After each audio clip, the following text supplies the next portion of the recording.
Ever tried making an AI generate a video and ended up with, well, a breakdancing giraffe that somehow moves like a glitchy video game character?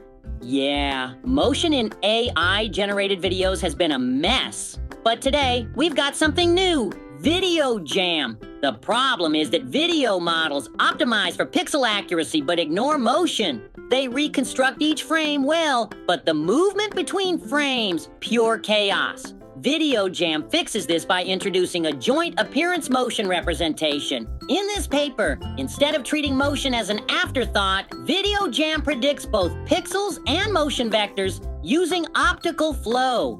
And during inference, it applies inner guidance, a dynamic correction mechanism that steers the model's motion predictions in real time. No extra training data, no model scaling, just better motion. All right, let's dive in.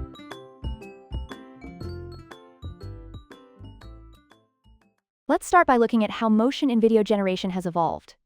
It's improved a lot, yet many models still struggle with realistic physics and smooth transitions over time. Often, they focus too heavily on pixel-level reconstruction instead of truly understanding how objects should move. This is the gap that VideoJAM, Joint Appearance Motion Representations, which we'll call VideoJAM from now on, aims to fill. The core idea? Don't separate appearance from motion. Let the model learn a combined representation of both. During training, the model is guided to predict visual details and motion dynamics at the same time. Then, during inference, it uses a technique called inner guidance, which continuously adjusts generated frames based on evolving motion predictions. Look at the figure here, insects. Notice how VideoJAM handles various motions: a ballet dancer twirling, rotational movement, a skateboarder jumping, dynamic motion, a person doing a handstand, balance-based action, and even fingers pressing into slime, fine texture deformation. You can see how it covers both large-scale body movements and more delicate, detailed interactions. An important takeaway is that you can apply this framework to almost any video model. There's no need to retrain on special data or ramp up computation. By fusing appearance and motion effectively, VideoJAM helps produce video clips that not only look good, but also move in a way that feels more natural. Many existing video models seem fine at first glance, but when you go frame by frame, you'll often see unnatural movements. Here's one example. A model might generate a runner who keeps stepping on the same foot. That's not how people jog. More complex movements like gymnastics flips or cartwheels sometimes end up distorted. And let's not forget basic physics. Hula hoops passing straight through bodies is a glaring sign of incorrect motion modeling. Rotational movements, such as a spinning object, can also appear inconsistent from frame to frame.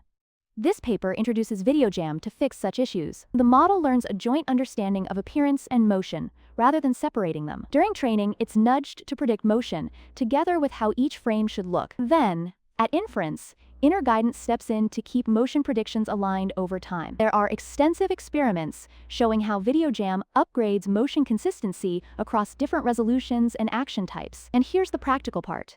You don't need to change your dataset or make the model huge. Just add VideoJAM and watch your outputs get smoother. To highlight why standard video models fail on motion, an experiment introduced deliberate disruptions. The team prepared a dataset of 35,000 training videos, then measured a loss score under normal conditions. Next, they took the same videos, randomly shuffled frames at various time steps, and measured the loss again. If a model truly understands motion, it should flag a shuffled video as highly unnatural, thus assigning a higher loss. But the baseline model, known as denoising diffusion transformer, which we'll call DIT from now on, barely reacted. It was mostly about pixel reconstruction, not actual motion structure. In contrast, the VideoJAM enhanced model showed a big jump in loss for the shuffled videos, in ASTRAS. In other words, it noticed those frames were out of order. This confirms that VideoJAM instills a stronger sense of motion consistency. Mathematically, it builds on methods like classifier-free guidance, but makes motion an integral part of the process rather than a static add-on. So the bottom line? Many existing video models don't pay enough attention to motion, but VideoJAM corrects that by explicitly learning how frames should evolve over time. We've been talking about how standard models often treat appearance and motion independently. That's why fluid movement is so elusive. The main innovation here is VideoJAM's joint appearance motion representation. In training, the model takes both video frames and a motion representation as inputs. Instead of processing them separately, it merges them into a single representation through a linear transformation. From this shared space, it predicts both appearance and motion. This helps ensure the model isn't just memorizing pixels, it's internalizing how scenes should move. Now, check out how this works at inference. There is a built-in inner guidance mechanism. The model looks at its own evolving motion predictions and uses them to guide how new frames should be generated. This feedback loop helps lock in consistent, natural motion throughout the sequence. An important component is optical flow, which encodes movement direction and intensity as if it were a color image. This makes motion easier to process for the model, leading to more stable outputs. Overall, if a video model is going to generate smooth motion, it has to learn motion explicitly, not just hope it emerges from learning to reconstruct pixels. Let's keep going on the topic of motion consistency. Many models ignore how frames should evolve over time. VideoJAM counters that by training the model to predict appearance and motion from the same representation. When a video and a motion signal come in, they pass through a shared layer, and the outputs are both visual frames and the movement information. This unifies appearance and motion, making them inseparable parts of the generation process. A challenge in older methods is the assumption that motion signals are completely independent of other conditions, like text prompts. In reality, the model is generating the motion itself, so these factors are intertwined. To address this, VideoJAM modifies the sampling process, directly incorporating motion information in each step. Finally, training uses guided sampling, balancing appearance-based and motion-based predictions. This weighted objective ensures one isn't favored at the expense of the other. By weaving motion awareness into the training, VideoJAM achieves more stable and coherent video sequences, avoiding the pitfalls of purely frame-centric approaches. Now let's see VideoJAM in action. Look at figure XXX here. You'll spot multiple video samples: a runner splashing in the rain, a gymnast flipping, a figure skater gliding gracefully, and even a panda breakdancing. Each example illustrates a different kind of motion. Some are straightforward, like running, others are high-energy flips, and still others are subtle but physically complex, like dancing or balancing. Compare that with outputs from other models in the second set of images. So Aura might reverse a person's direction mid-step. Sometimes ignores physics, making objects clip through people. DIT30B can produce random glitches where objects pop in or out of existence. VideoJAM handles these issues by focusing on temporal consistency. It keeps the flow of action smooth and believable. So if you've ever seen unnatural-looking movement in generated videos, like stepping on the same foot repeatedly, VideoJAM offers a solution. It's all about ensuring each frame lines up logically with the last. Evaluating video models isn't just about how crisp they look, it's also about how convincingly they move. To test that, there's a benchmark called VideoJAM-Bench. It's designed around various motion types: basic, complex, rotational, physics-driven, and it challenges models to handle real-world movement scenarios. Another dataset, MovieGen, was also used to see how models perform on more artistic forms of motion. Take a look at table XXX to see the results. VideoJAM consistently scores higher on motion coherence metrics compared to baseline models. In some tests, human evaluators preferred VideoJAM's motion outputs over 90% of the time.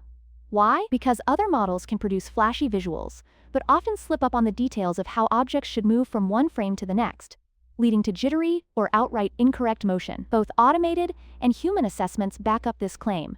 Tools that measure temporal consistency match what human judges see: smoother transitions and fewer artifacts. So if you're looking for a model that cares about realistic, continuous movement, VideoJAM stands out in these evaluations. Of course, nothing's perfect. Here, the paper shows what happens when different parts of VideoJAM are removed, a classic ablation study. If you remove motion guidance, performance takes the biggest hit. That suggests it's essential for keeping movement smooth. Ditching optical flow prediction also degrades motion awareness. These findings confirm each component's importance. But even with these enhancements, some issues persist. For example, when an object is too small in the scene, like a tiny skydiver in the distance, motion cues become faint, making realism harder to achieve. And another common hiccup involves physics interactions. For instance, a soccer ball might start moving before a foot actually hits it. While VideoJAM greatly improves consistency, it still can't capture every nuance of real-world physics. In user studies, though, participants still rate VideoJAM's motion and visual quality the highest overall. That points to a major leap forward, even if there's more ground to cover in future work. Wrapping things up, Video generation isn't just about motion existing, it's about motion unfolding in a way that looks and feels right. VideoJAM approaches this by embedding motion understanding directly into the model. It jointly predicts appearance and movement so that the final videos aren't just pretty, but also realistic in how they flow over time. A real advantage here is that VideoJAM doesn't need extra training data or big changes to a model's architecture. Adding a couple of new projection layers lets you apply it to just about any video generation model. As you've seen, it goes a long way toward improving motion coherence. Of course, any advancement in video generation brings to mind ethical concerns around misuse and misinformation. This work doesn't introduce extra risks beyond what already exists in AI-based video generation, but it does underscore how important it is to have proper safeguards. So, what's next? Future research could take motion modeling even further by incorporating detailed physics-based priors, so models better understand collisions, gravity, and other real-world constraints. That might lead us to a point where generated videos are almost indistinguishable from real life. But for now, VideoJAM is a solid step toward more natural motion generation. Thanks for joining us today. Happy learning and stretching together.